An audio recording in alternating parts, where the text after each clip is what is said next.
Back to my YouTube channel Hituja. Friends, आज की जो हमारी क्लास है वो क्लास 12 जो सीबीएसई के स्टूडेंट्स और जो हमारा सेशन है 22 एंड 23। तो फाइनली सीबीएसई ने आपका जो सिलेबस है इकोनॉमिक्स का सब्जेक्ट आपका इकोनॉमिक्स हुआ है बता दिया है। तो उसका मैं सिलेबस है वो बताने जा रही हूँ। क्या तो आप डायरेक्टली गूगल पे भी जाके अपना सर्च अपलोड कर सकते हो या मैंने कंप्लीट उसका समझा भी रही हूँ। तो यहाँ पे पहले फर्स्ट ऑफ ऑल कि जैसे आप गूगल पे टाइप करोगे क्लास देखो मैंने अभी भी किया हुआ था तो ऑलरेडी आ गया है क्लास 12 इकोनॉमिक्स सिलेबस 2022 एंड 23। ठीक है, यहाँ पे जैसे ही आया आप यहाँ पे क्या है फर्स्ट लिंक पे ही क्लिक कर दो, किसी पे भी क्लिक कर दो, पूरा का पूरा सिलेबस है ऐसे ही आ जाता है। तो फर्स्ट पे क्लिक किया देन देखो, ठीक है। अब syllabus of economics class 12 CBSE board session आपको 22-23। थ्योरी का जो पेपर है आपका 80 मार्क्स, प्रोजेक्ट वर्क आपका है 20 मार्क्स। तो अभी अभी मैंने बताया कि सीबीएसई ने इस साल बता ही दिया कि आपका पेपर है वो एक ही बार होगा। इट्स मीन जो अभी 21 और 22 का सेशन है स्टूडेंट्स वो टर्म 1 एंड टर्म 2 में हुआ है, लेकिन जो 22 एंड 23 का है वो आपका एक ही टाइम होगा। तो इसमें देखो फर्स्ट वन क्या है, यूनिट 1। अब यूनिट 1 में क्या है, जो इंट्रोडक्टरी मैक्रो इकोनॉमिक्स जो बुक है पार्ट 1 उसमें क्या है, national income and related aggregates. यहाँ पे देखो ये आपके मार्क्स हैं और यहाँ पे पीरियड्स मतलब कि इतने लेक्चर्स में आपका चैप्टर वो फिनिश हो जाना चाहिए। ठीक है, तो 10 marks. Money and banking 6 marks. उसके बाद आएगा determination of income and employment 12 marks. Government budget and the economics 6 marks. Balance of payment 6 marks. Total आपका क्या हो जाएगा 40। ठीक है, इंडियन इकोनॉमी डेवलपमेंट में क्या आएगा, एक डेवलपमेंट एक्सपीरियंस 1947 से 1990, इकोनॉमिक रिफॉर्म सिंस 91, यहाँ पे 12 marks. Current challenges facing an Indian economy 20 marks.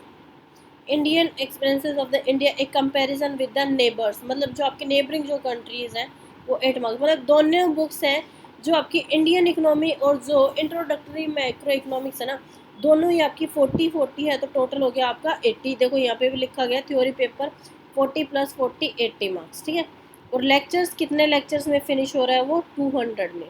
तो प्रोजेक्ट वर्क है 20 मार्क्स है और 20 ही क्लास उसको चाहिए। तो टोटल आपका क्या हो गया 100 हो गया।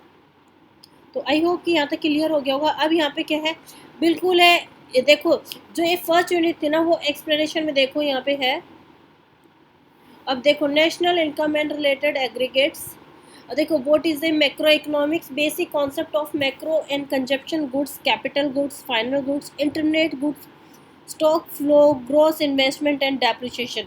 इट्स मीन देखना कि यहाँ पे जो पहला चैप्टर था ना इंट्रोडक्शन ऑफ मैक्रो इकोनॉमिक्स वो तो आ ही नहीं रहा। इट्स मीन सेकेंड चैप्टर से स्टार्ट हो रहा है। फिर नेक्स्ट आएगा सर्कुलर फ्लो ऑफ इनकम में 2 सेक्टर्स है। यहाँ पे क्या है, बेसिकली तीनों मेथड्स है, value added method, product method, expenditure and income. मतलब कि कहे तो इन तीनों टॉपिक्स में से एक बहुत इंपॉर्टेंट है, वैल्यू और प्रोडक्ट को तो एक ही बोलते हैं। ठीक है, तो इन तीनों में से एक क्वेश्चन आपका पक्का ही आता है सीबीएसई में। नेक्स्ट है आपका aggregates relative to the national income. इसमें क्या है, GNP, NNP, GDP and DP at the market at the factor cost, दोनों पे ही आ रहा है, रियल एंड नॉमिनल। तो ये आपकी यूनिट कौन सी थी, 1 थी। अब यूनिट 2 में क्या है आपका money and banking. Money and banking में क्या रहा है, मीनिंग है सप्लाई ऑफ मनी, करंट मतलब कि आपकी जो करंट रेशियोज है ना वो दोनों आ रही है, एंड द कॉमर्शियल बैंक। ठीक है, मनी क्रिएशन में आपका सेंट्रल बैंक दे दिया, सेंट्रल बैंक सबको पता है एक ही होता है। अब एग्जांपल इन्होंने यहाँ पे दे दिया है, उसके फंक्शंस हैं। और गवर्नमेंट बैंक्स यहाँ पे बाकी चीज़ें कौन सी दी हैं, कंट्रोल ऑफ क्रेडिट में CRR, LSR, रेपो रेट। मतलब इस साल क्या था, ये सिलेबस में स्टूडेंट्स लास्ट 2-3 साल से नहीं आ रहा था, मतलब 3 साल से ये चीज़ें नहीं आ रही थी ये कोई भी, CRR, SLR, रेपो रेट, लेकिन इस साल आ रहा है। ठीक है, तो ये कुछ चेंजेस हुए। नेक्स्ट आएगा determination of income and employment.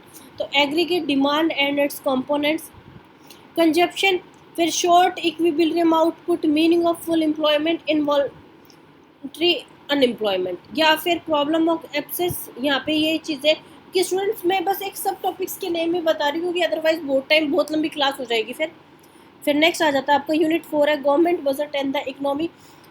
इसमें क्या जाता है, मीनिंग, ऑब्जेक्टिव एंड कंपोनेंट्स, ये बहुत इजी है। उसके बाद आएगा क्लासिफिकेशन ऑफ रिसिप्ट। अब इसमें क्या दिया है इन्होंने, रिवेन्यू एक्सपेंडिचर कैपिटल, मतलब दोनों ही मेथड दे दिया है, ठीक है, क्योंकि इसमें रिसिप्ट भी दे दिया और रिवेन्यू भी दे दिया।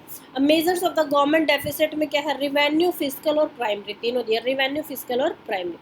अब नेक्स्ट आएगा बैलेंस ऑफ पेमेंट, ये आपका इस बुक का क्या है, लास्ट टॉपिक है, तो वो क्या है, बैलेंस ऑफ पेमेंट्स अकाउंट में meaning of components, balance of payment, deficit meaning foreign exchange rate, meaning fixed and flexible rates of the, ये दोनों ही चीज़, मतलब इसमें भी आपका जो बैलेंस ऑफ पेमेंट है ना, इसमें से काफ़ी कुछ कटा है, बस थोड़ा सा ही दिया गया है, स्टार्टिंग के 2 पेज दिए गए, लास्ट का जो अकोमोडेटिंग या फिर अकोमोडेशन वाली जो चीज़ें थी ना वो सारी डिलीट हो गई है।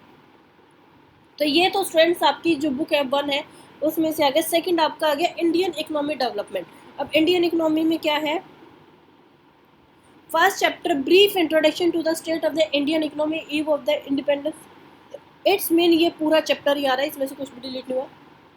Indian economic system, common goals, ये 5 ईयर प्लान्स भी पूरा ही आ रहा है। Main features of the problem and the policies of the agriculture, तो ये भी कंप्लीट ही है। Economics reform since 91, features and appraisal of the liberalization, privatization and globalization, तीनों ही आ रहा है। LPG, concept of the demonetization and the GST. पहले ये टॉपिक्स नहीं थे स्टूडेंट्स, ये लास्ट 2 ईयर से है, क्योंकि जीएसटी तो 2017 में आया, 2017 में आने के बाद ये ऐड हो गए हैं।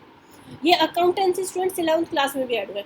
अब current challenges and the facing the Indian economy, यहाँ पे क्या है, पॉवर्टी में भी आपका क्या है, एक छोटा सा टॉपिक आया, अदरवाइज सारा है वो डिलीट हो गया है, ठीक है। नेक्स्ट आता है आपका human capital formation, how people become the resources, role of the human capital in the economic development, और growth of the education factor in India, यहाँ पे भी छोटा सा टॉपिक है।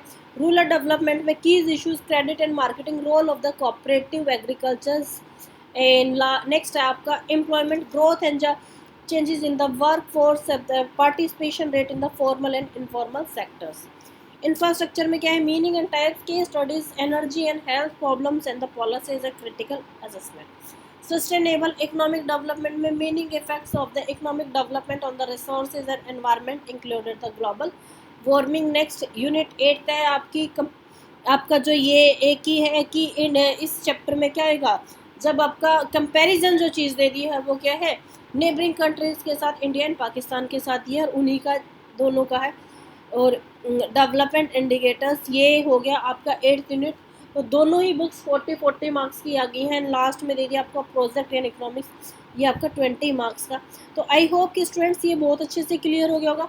इकोनॉमिक्स आपके ह्यूमैनिटीज़ वाले सब बच्चों के पास भी मिलता है और कॉमर्स वाले के पास भी मिलता है, दोनों के पास ये सब्जेक्ट जो है सिलेबस दोनों का ही सेम है, ठीक है। तो आई होप कि आपको क्लियर हो गया होगा। फिर भी कि कोई बच्चा ऐसा जिसको कोई डाउट आ रहा है तो आप मेरे कमेंट बॉक्स में कमेंट कर सकते हो।